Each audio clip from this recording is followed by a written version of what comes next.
ছাত্র জনতার গণ অভ্যুত্থানের পর অন্যতম বড় রাজনৈতিক পালাবদলের সাক্ষী হয় বাংলাদেশ। 16 বছরে আওয়ামী দুঃশাসন ও নতজানু পররাষ্ট্রনীতিতে ভারতের প্রতি মানুষের মনে ক্ষোভ সৃষ্টি হলেও তা প্রকাশ করার সুযোগ ছিল না। তাই আওয়ামী সরকারকে উৎখাতের পর ভারতীয় আধিপত্যের বিরোধিতা এখন তুঙ্গে। বিভিন্ন কারণে যত দূরে সরে যাচ্ছে ভারত, ঠিক ততটাই বাংলাদেশের কাছে আসছে পাকিস্তান, এমনটাই মনে করছেন আন্তর্জাতিক বিশ্লেষকরা। বিস্তারিত থাকছে আজকের এই ভিডিওতে। অনুরোধ করছি ভিডিওটি শেষ পর্যন্ত দেখার জন্য। ঐতিহাসিকভাবে বন্ধুপ্রতিম দুই দেশ ভারত ও বাংলাদেশ এখন ইতিহাসের সবচেয়ে শীতলতম সম্পর্কে অবস্থান করছে। তবে এর প্রেক্ষাপট তৈরি হয়েছে গত 1.5 দশক ধরে।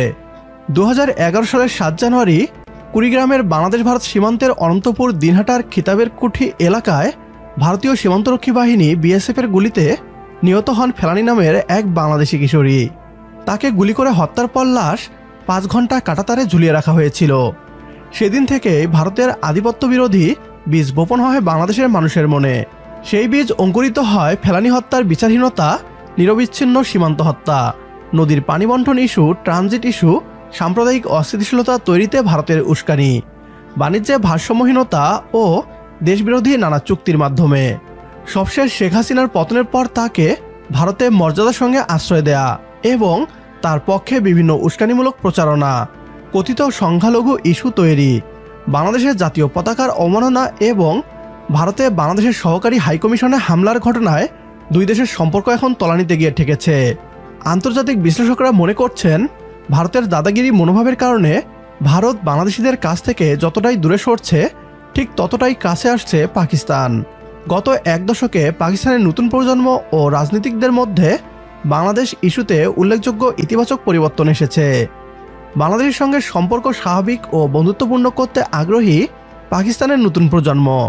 সোশ্যাল মিডিয়া থেকে শুরু করে পাকিস্তানের রাজনীতির আঙ্গিনা, সবখানেই বাংলাদেশের সঙ্গে ভ্রাতৃত্বপূর্ণ সম্পর্ক স্থাপনে আগ্রহী দেশটি। শুধু মুখে নয়, কাজেও তা করে দেখাচ্ছে পাকিস্তান। বহু পাকিস্তানি কন্টেন্ট ক্রিয়েটর নানা ধরনের ভিডিও তৈরি করে পাকিস্তানের মানুষের মনে বাংলাদেশকে নিয়ে ইতিবাচক মনোভাব তৈরিতে কাজ করছে। একই সঙ্গে রাজনৈতিক সম্পর্ক বাড়াতে বাংলাদেশের সঙ্গে সরাসরি ফ্লাইট চালু, স্বাধীনতার পর প্রথম সরাসরি জাহাজে করে বাণিজ্যও শুরু করেছে পাকিস্তান। তবে আরও আগে থেকেই পাকিস্তান সম্পর্ক বাড়াতে আগ্রহী ছিল, কিন্তু ভারতের প্রভাব বলয়ে থাকা শেখ হাসিনার সরকারের কারণে তা সম্ভব হয়নি।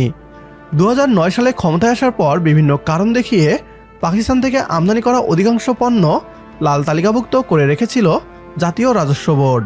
হাসিনা সরকারের পতনের পর ডক্টর মোহাম্মদ ইউনূসের নেতৃত্বাধীন অন্তর্বর্তীকালীন সরকার পাকিস্তানের অনুরোধে গত 29 সেপ্টেম্বর লাল তালিকা থেকে মুক্ত করেছে দেশটির সব ধরনের পণ্য।